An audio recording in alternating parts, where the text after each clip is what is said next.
Unpacking today's headlines, this is Souls and Liberty in Depth.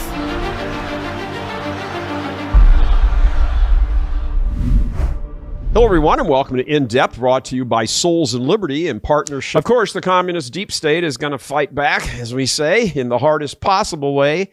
And for the moment, the only avenue that seems to be available to them is judges, who seem to be all in on this. So far, 12 federal judges have issued rulings, that's a polite term, rulings to slow down and gum up the storm breaking over the deep state. Joining us now to talk about all of this is Ron Coleman, an attorney who fights against this leftist commie crap and understands the game they're playing with the courts. Ron, it's good for you to come on. I appreciate you being on. Thank you. It's my pleasure. Thank you very much. Let me ask you first off, all of these orders from the leftist judges, are these actually legitimate in large? I know that they're allowed to issue a ruling and all that, but I mean, there seems to be some shady crap going on here. There's shady crap going on here, but they're legitimate. But as far as I can tell, the vast majority of them are probably not valid. And you know they're legitimate because, as you said, these are judges who have jobs. They have the keys to their offices. They get robes and gavels. This is what they do. But when they make rulings and issue orders that are not valid under the law, they can be, and in this case, I'm pretty confident will be largely overturned. You know, one of the things I think a lot of people in sort of certainly MAGA diehards, but also people who are just, kind of maybe they wouldn't count themselves as MAGA, but they agree in large. They voted for Trump because of things like this. And kind of across that whole spectrum, diehard MAGA to just, I kind of get the need to reform government, that whole voting spectrum.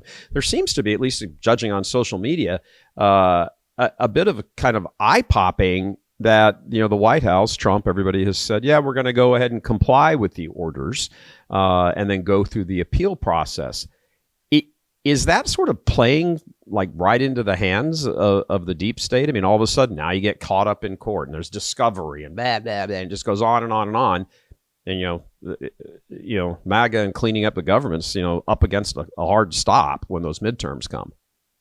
It can be, but it won't be. Let's put it this way. The worst example of playing into the hands of our adversaries was actually January 6th. I remember when the invitation went out for January 6th, and I briefly asked myself, well, do I perhaps want to go down and be part of this? And it was a very, very brief moment because I said, no, this is going to be a disaster. It's going to be used by our adversaries. And that's what happened. Yeah. The last thing MAGA wants to do, the last thing the Trump White House and the Republicans want to do is give the other side the ability to say that we're trying to destroy the system. These rulings are being made by judges in very carefully selected districts. Sure. In some cases, they're looking at who's on emergency duty, as was the case in the Southern District of New York last Friday night. And they chose a judge who I have had dealings with myself, and he is a piece of work. There's a tendency, especially in the era of social media, to want to fix things that are wrong and to immediately address problems. If we say it's not a sprint, it's a marathon, then you're going to say to me, but Ron, the marathon is going to be over in 2 years. Yeah. We don't know what's going to happen midterms. It's not going to be 2 years. These issues have been teed up by the Trump administration. And I don't say this as an insider, I say this as an observer. Right. But I think a lot of other observers have seen this as well. These issues have been teed up in a way that the Supreme Court is going to rule on them, and it's going to rule on them a lot sooner than people think. We're not getting into discovery. These are legal issues. These are constitutional issues. They're the stuff that judges rule on without depositions, without deep dives into the facts. Things are going to right themselves. So we need to play our game. In fact, it's not their game for us to work things through the court. It's our game. So what do you do with? I mean, I get all that, and I give it its fair credit. I mean, I think it's a fair point. You know, if you get a Supreme Court seal of approval on it, now the wrecking ball really comes. But until then, like the one judge, can't remember which one it is. There's so many of them actually at this point, but the one of them said, you have to unfreeze all of that money. You know, it was like $1 trillion. You have to unfreeze all of that money and start paying all those organizations and doing all that stuff and just let the money flow. So when the Trump and the White House say, yeah, we'll comply, does that actually mean that now all that money is now going out again, like starting whenever? And, you know, the same thing, putting all the transgender crazy kid crap up on the websites again, on all of that. Is that all now happening, as though all of these executive orders and all these practices and all the corruption that Doge had found doesn't matter right now? Yeah. So I some things are happening and some things are going to happen a little bit more slowly than others. And when you're a lawyer and you get an order like this, you read it very closely and you see what it is. You don't go by what people on X are saying. The order says, you go by what the order says. And Trump administration has gone back several times to these judges who have actually climbed down to some extent, because some of the language they've used has not even made sense from their own point of view. And again, we're really obsessed with now, and really things like whether language goes back up on a website. If we have to wait a week for that to be resolved, or a month, we'll live. Yes, there's spiritual damage going on, there's political damage and cultural damage going on.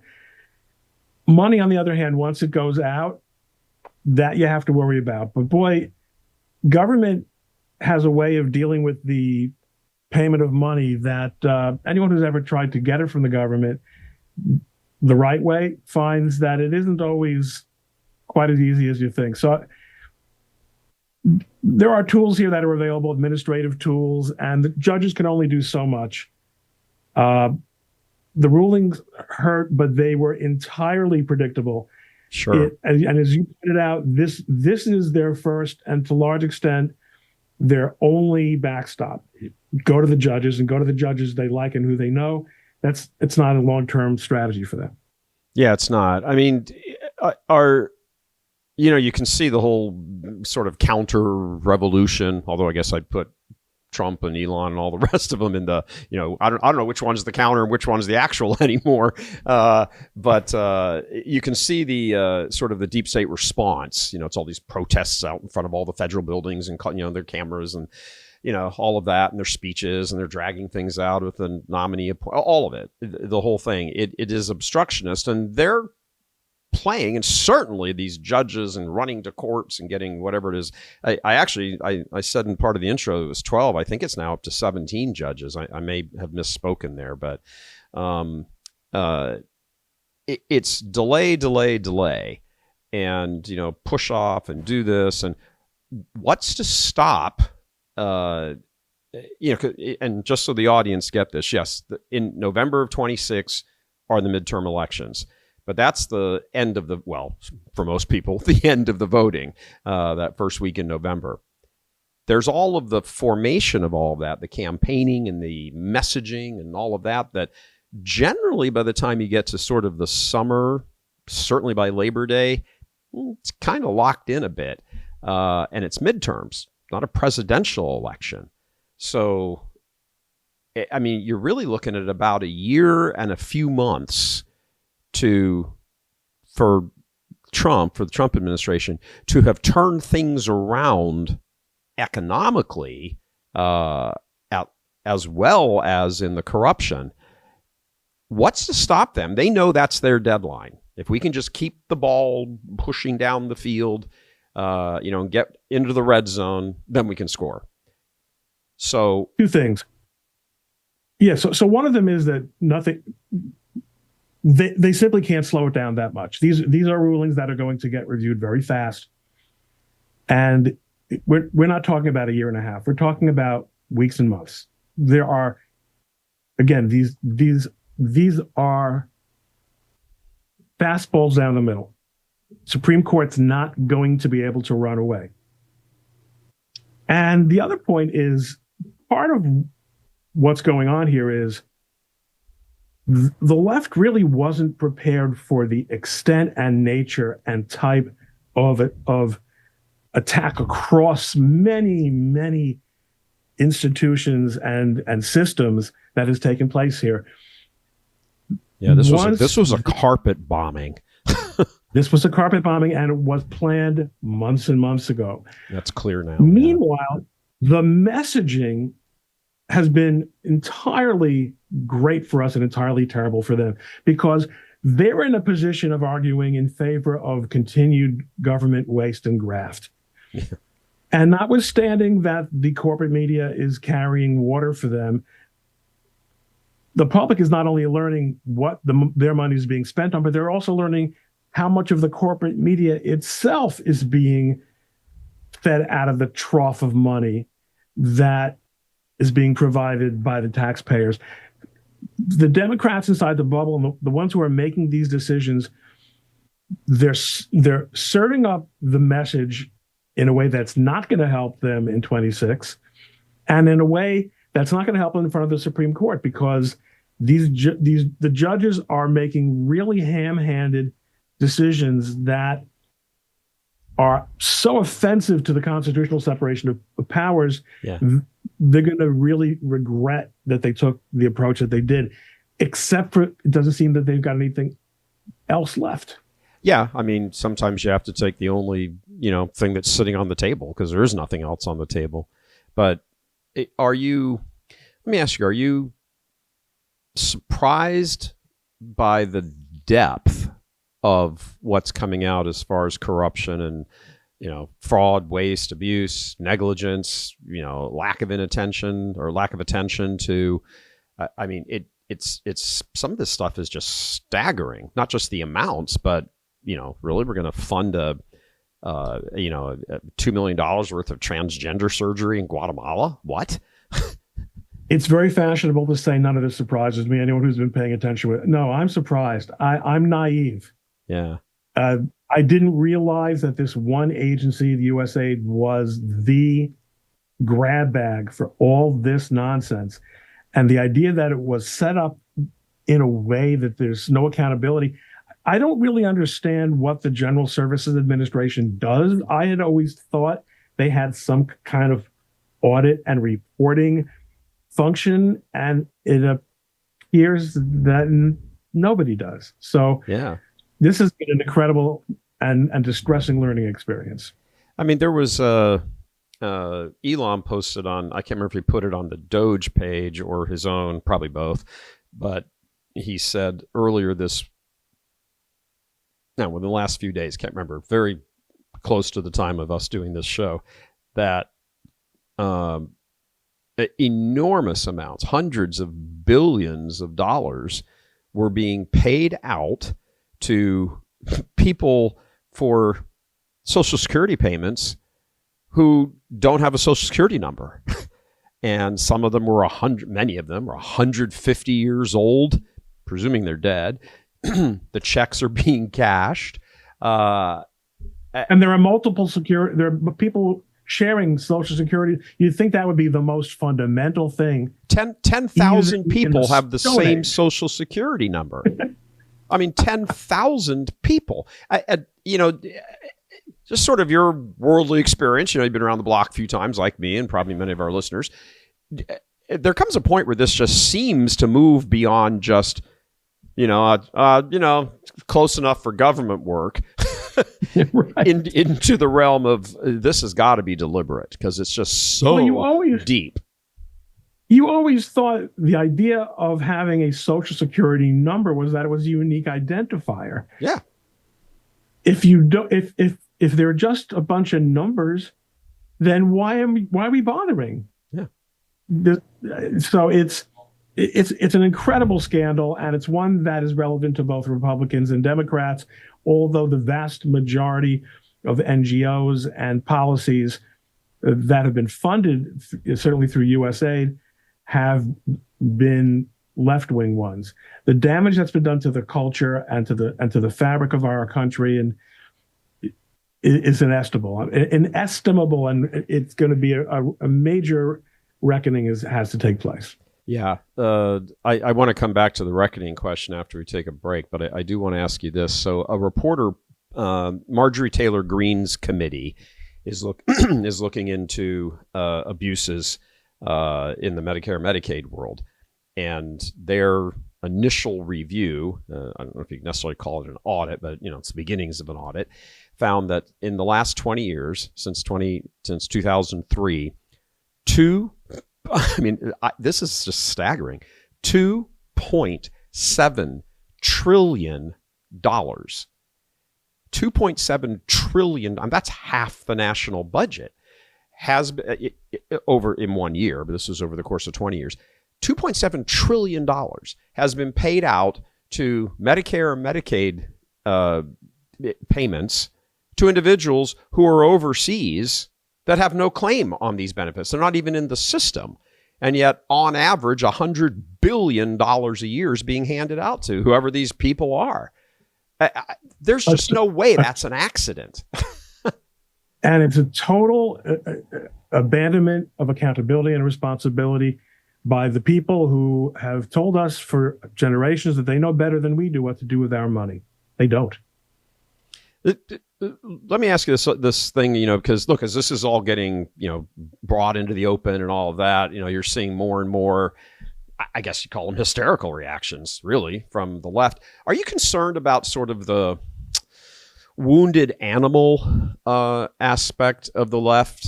I mean, yes, they're weakened, certainly, and there's the exposure, and sunlight is the best disinfectant and all that. However, there's the flip side of that coin is that when, there's a wounded animal, it fights back even more ferociously because it understands now survival. Its very survival is it questioned. So it's willing to, pull out all the stops and do whatever it can do, legal or illegal. Are you concerned about that at all? And what would you imagine that would look like if something on that order, came to fruition? Well, I think that was what they did 8 years ago. The burning down of cities, the rioting. I don't know why they haven't resorted quite to that this time. I don't really understand. I've heard lots of different theories. But I would say that the wounded animal, the cornered animal, that's us this time. And they're the ones who need to be concerned. It is. That's very well said, Ron. Why, thank you. I think a lot of people feel that way. Yeah. That's why it has been so severe and so unrelenting, because we know, as you said in the very beginning, this is our shot. Yeah.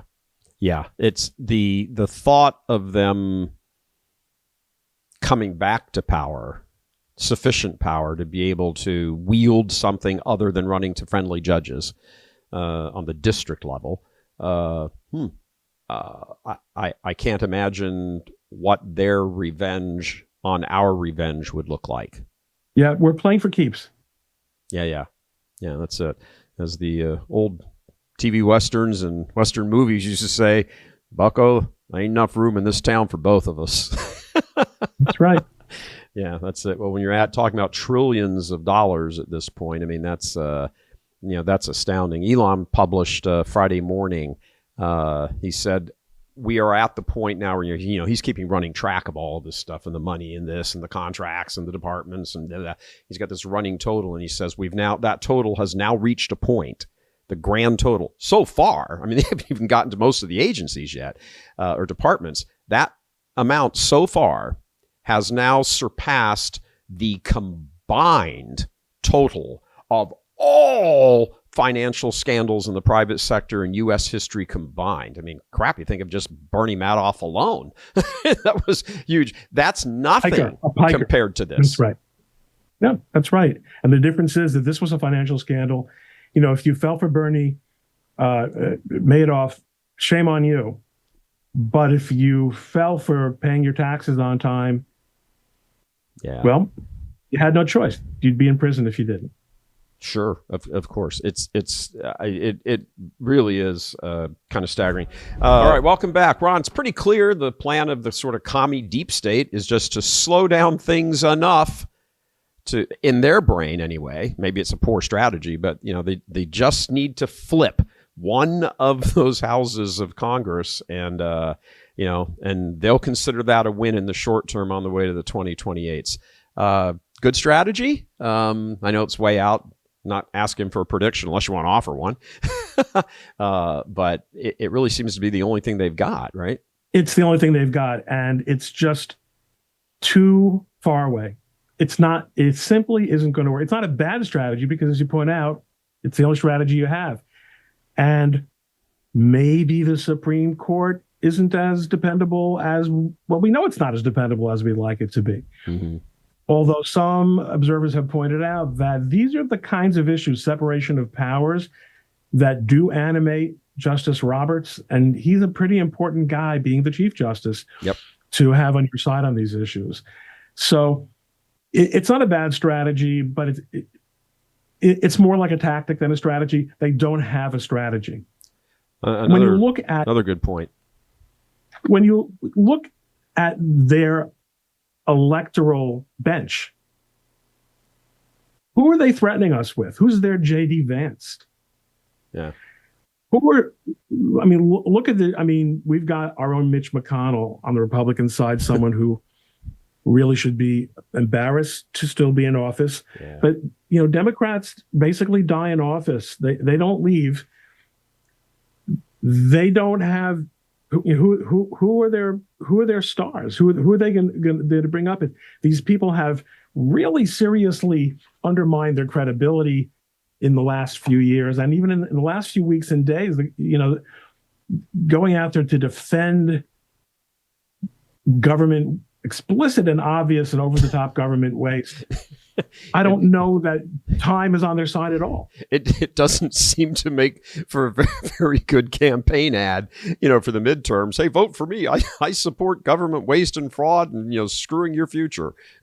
I'm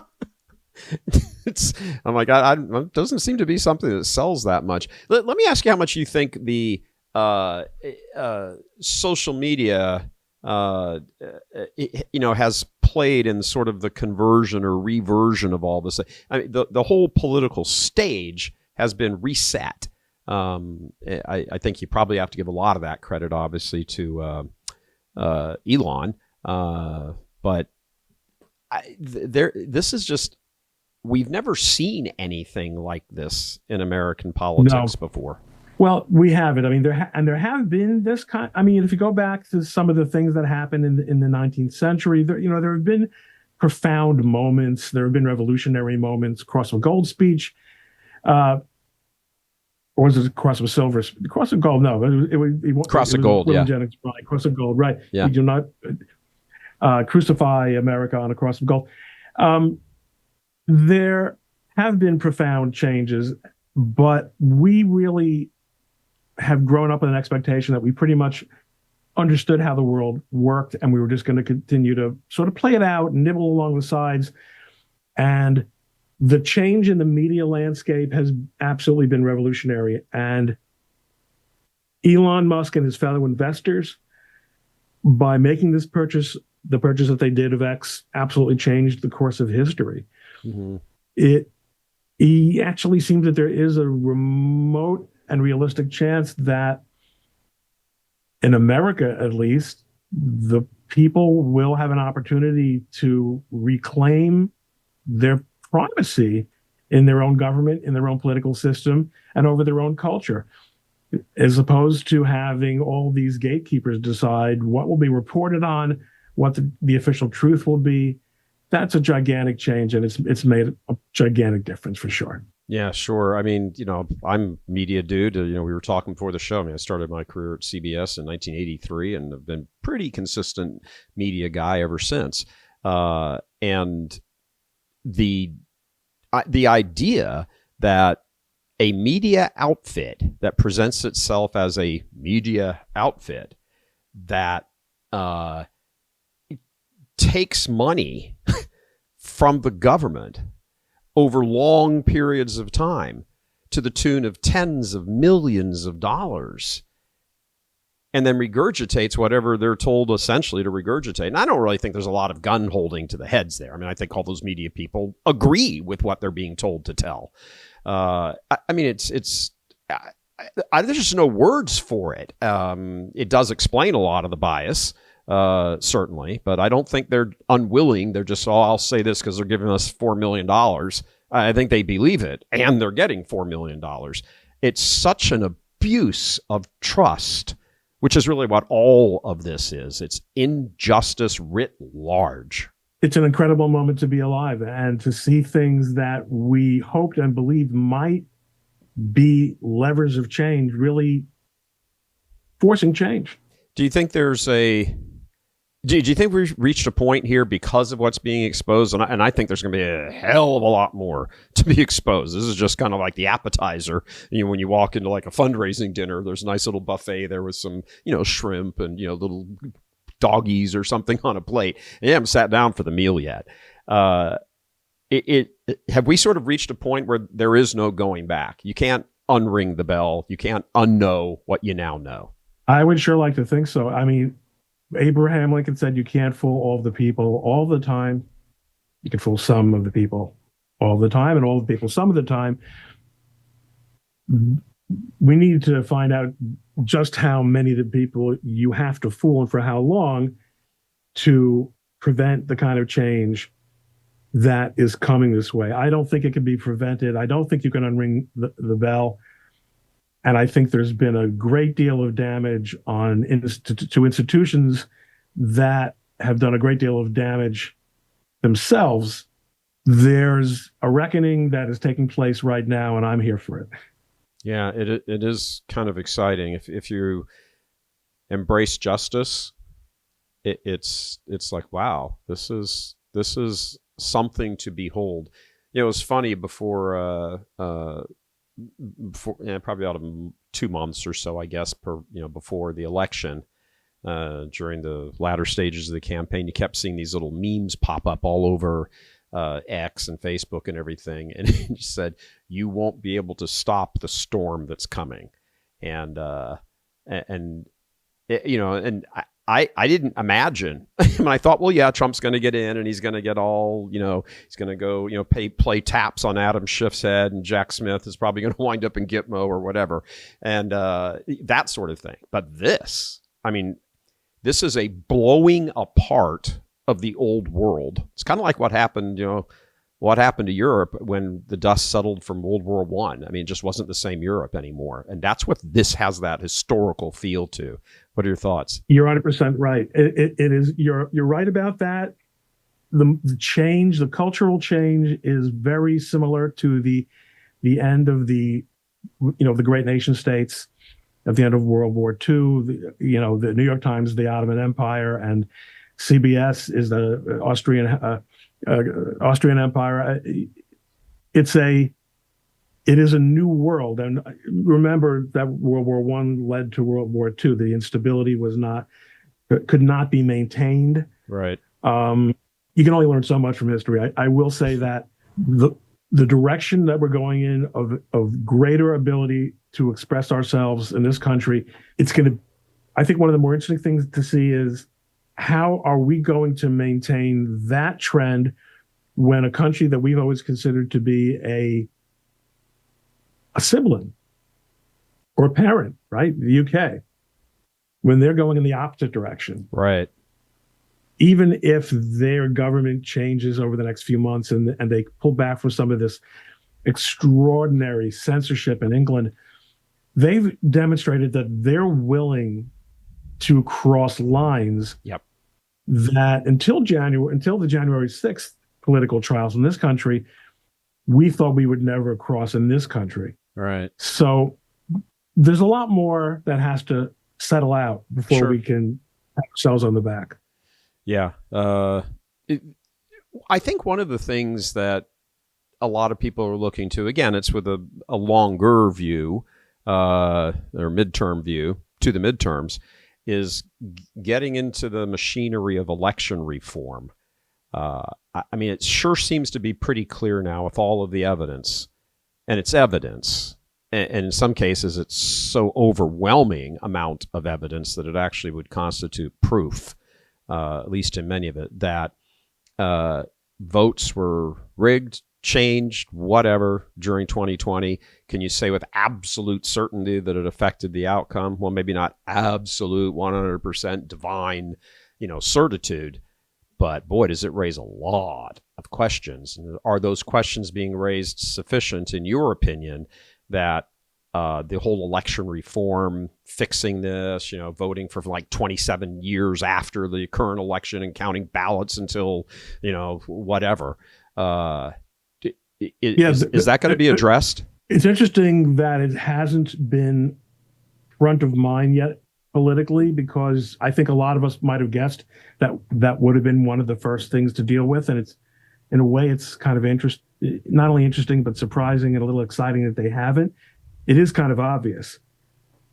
I do think the Supreme Court is going to have to, again, step up and do the job it has so studiously avoided doing over the last 5 to 10 years, and make some real decisions in terms of things like election days being on election day and the validity, voter ID. It's inexcusable that the Supreme Court has refused to rule on the preposterous argument that Black people don't know how to get driver's licenses. Oh, come on, Ron. You and I both know they can't do that. They're just too stupid. That's what all the white liberals on Capitol Hill keep telling us. They don't know how to use the internet.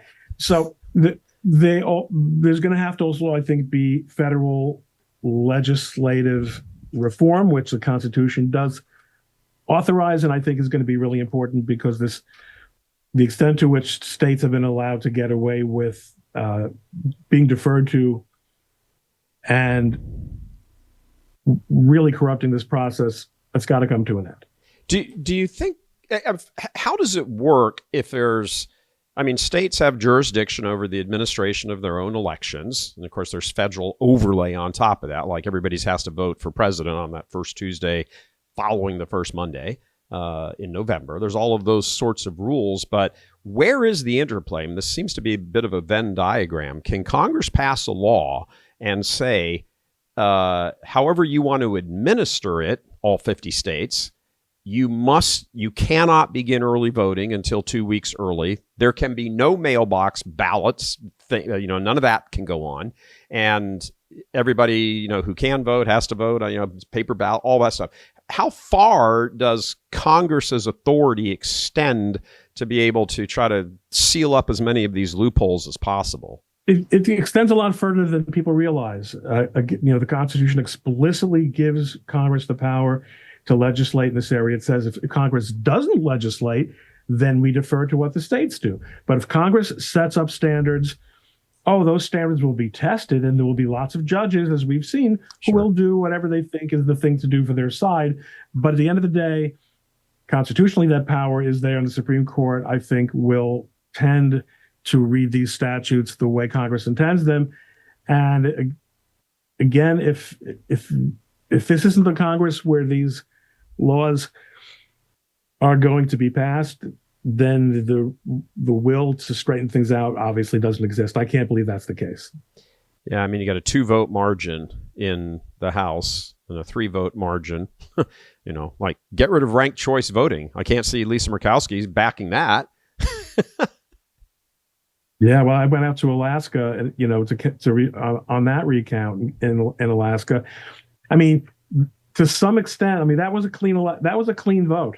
Yeah, voters, because we can only go so far until we start looking at ourselves in the rearview mirror. Right. Voters, yes, there's corruption, and yes, there are judges and legislators and executives who want to prevent the will of the people as expressed democratically from being implemented for all kinds of bad reasons. At the end of the day, if voters are going to vote stupid, we're going to get stupid. True enough. Do you think there's looking at election reform or preventing bad stuff? what would you say? I mean, there's tons of things that need to be done. What would you say is the most important? Is it paper ballots? Is it, you can't count votes after? I mean, what do you think is the do this and you're going to get the most bang for your buck in tamping down on whatever the fraud is? I mean, this whole write-in mess in California where it goes on for a month afterwards.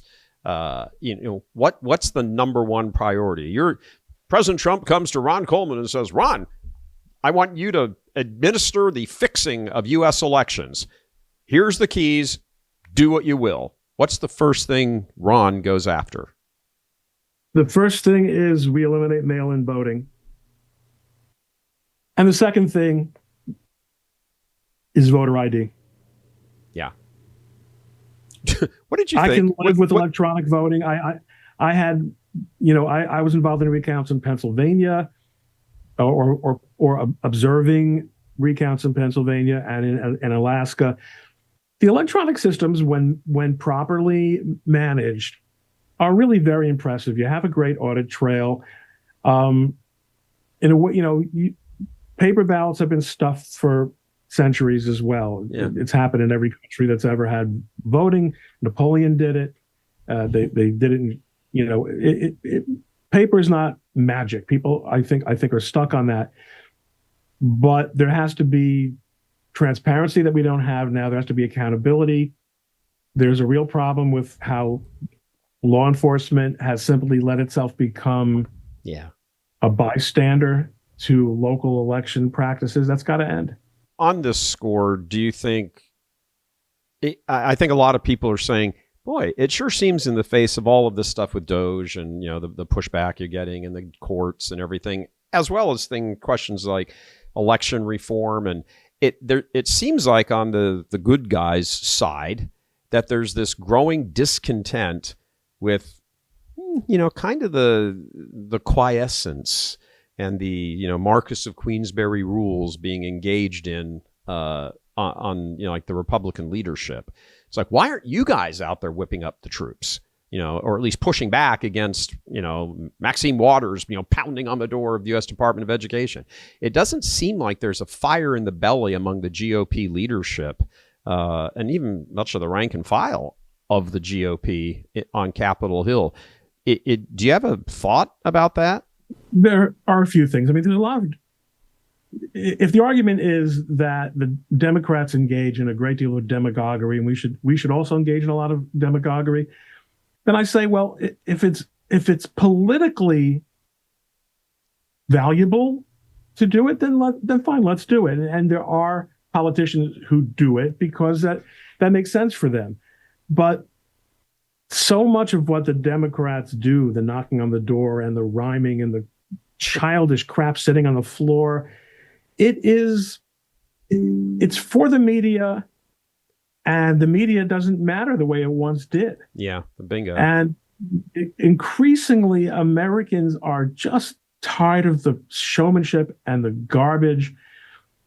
It's not a matter of the Marquess of Queensberry rules. I mean, I will tell you this much. When I was in Philadelphia in 2020, working with Pam Bondi on trying to get into the Philadelphia County Election Commission who observed the counting of mail ballots, somebody came up with a suggestion. Well, here's how we could get around the security guards. She said, no. We're the good guys. We're here to uphold the law. And I've argued this point many times on social media, and a lot of conservatives say, that's why we always lose. Because you know what? We don't always lose. We're often disappointed because we think we ought to win more.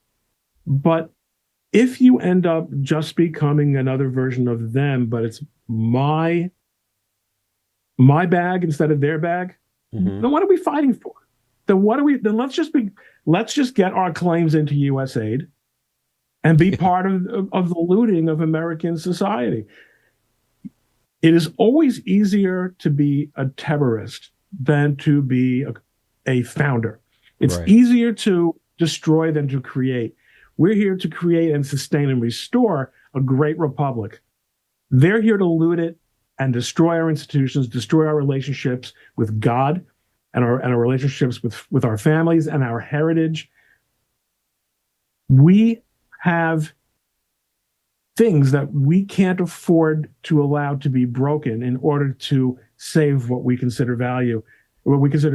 And that means, yes, to some extent, we're going to follow the rules. It also means that what we salvage will be something worth salvaging. Yeah, certainly. Yeah, absolutely. Let me switch gears to prosecutions. I think there is a great appetite that, and not just the, Jack Smith waged lawfare, throw him in Gitmo. It's interestingly enough, a lot of the lawfare questions, at least, seem to have taken a back burner. Those personalities involved, that Liz Cheney and, Adam Kinzinger and the whole bunch. That's kind of taken a bit of a back burner place now in the face of all of this fraud and corruption and $1 trillion and all of that. And people, I think rightly, they want to see people in handcuffs. And we know white collar crime always got kind of it's just white collar crime. Nobody's being killed. I don't think that's sort of the prevailing mood anymore. Well, okay. I mean, I do think there's a problem with white collar. I think we have a problem with over incarceration of white collar crimes. People going to prison for many, many years for nonviolent offenses in the federal system. But crimes involving government, the abuse of the public trust, the abuse of power, especially by prosecutors like Fani Willis. Yep. That sort of stuff, I think, absolutely has to happen. And I believe it will happen, but a lot of investigation has to take place first. So you don't want to lead with that. You want to first secure your position in the institutions that do the investigation. Make sure that Check. As little of the evidence, right? Check. Make sure that as little evidence as can be as they've destroyed as little evidence as you can prevent them from destroying. Whatever the geometry is of what I'm trying to say. Yeah. And maybe you make a couple of deals. Maybe you have to identify who it is who's going to work with you, and who it is that's going to be worth having as an ally, and take it from there. So I think we're going to see that stage coming up, but not in the next 6 weeks. Right. Yeah. This is a money. Get all, as you're, aptly saying, get all of your ducks in a row and you want to understand. I mean, you just want to go out, walk him with a flamethrower, but you do want to walk him with, handcuffs, and with a list of these 17 people are not going out of here, with their hands in front of them. That takes planning. Look, it takes planning, but there is a reluctance to charge federal employees with crimes for doing their jobs. But there are also people, especially prosecutors, who have gotten away with murder for a very, very long time in this country.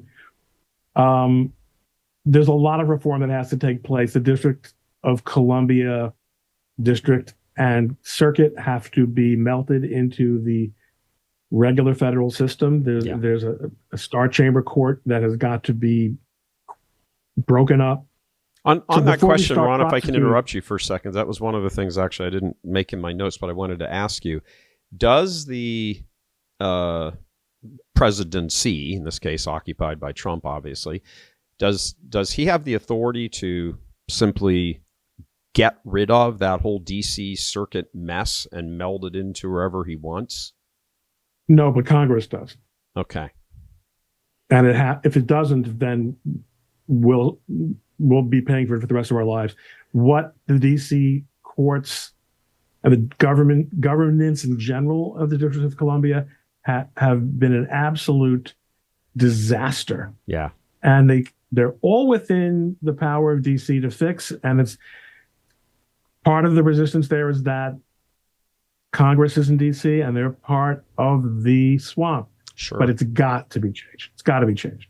Do you know anything from any contacts or cocktail party conversations or anything like that that is an actual thought right now where it counts? Oh no, it's definitely a thought, and I'm not speaking out of school. Mike Davis, who I am friendly with, has made it very clear that there's a plan, and they're going to assiduously, the Republicans on the Judiciary Committee are paying attention to this, and it's going to be a thing.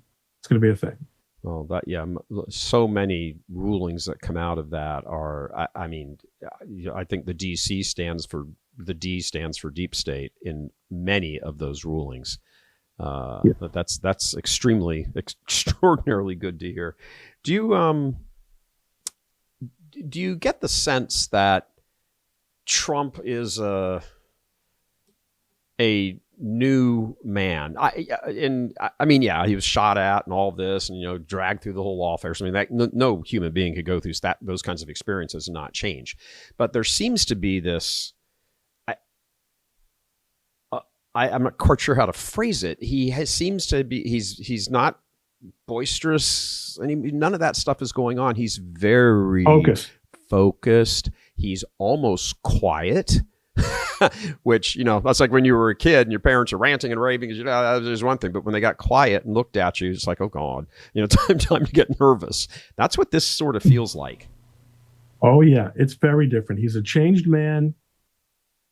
What he's been through over the last 8 years has absolutely affected him. The people around him are of a completely different caliber from the people who were around him in 2016. His focus is extraordinary. His discipline is phenomenal. It's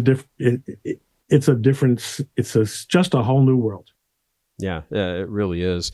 I think one of the things that struck us, particularly here at Souls and Liberty, is, we're, Catholic, patriotic, conservative type outfit. I think one of the things that struck us, and certainly many of our viewers and everything, is the emphasis on religion. I mean, certainly Christianity, because that's what many of them are, but nonetheless, religion, God, all of that seems to have taken. I don't know that you could necessarily say it's in the driver's seat, but it's certainly at least up there in the front seat, passenger seat. It's something that Donald Trump talks about and alludes to in a way that he didn't before. Yeah. Well, that often happens as you grow older, and it often happens as you confront mortality. And there's no question that being shot at has to have made him think a little bit more about his place in this world and the next. He has grandchildren. He has grandchildren of all kinds of different faiths.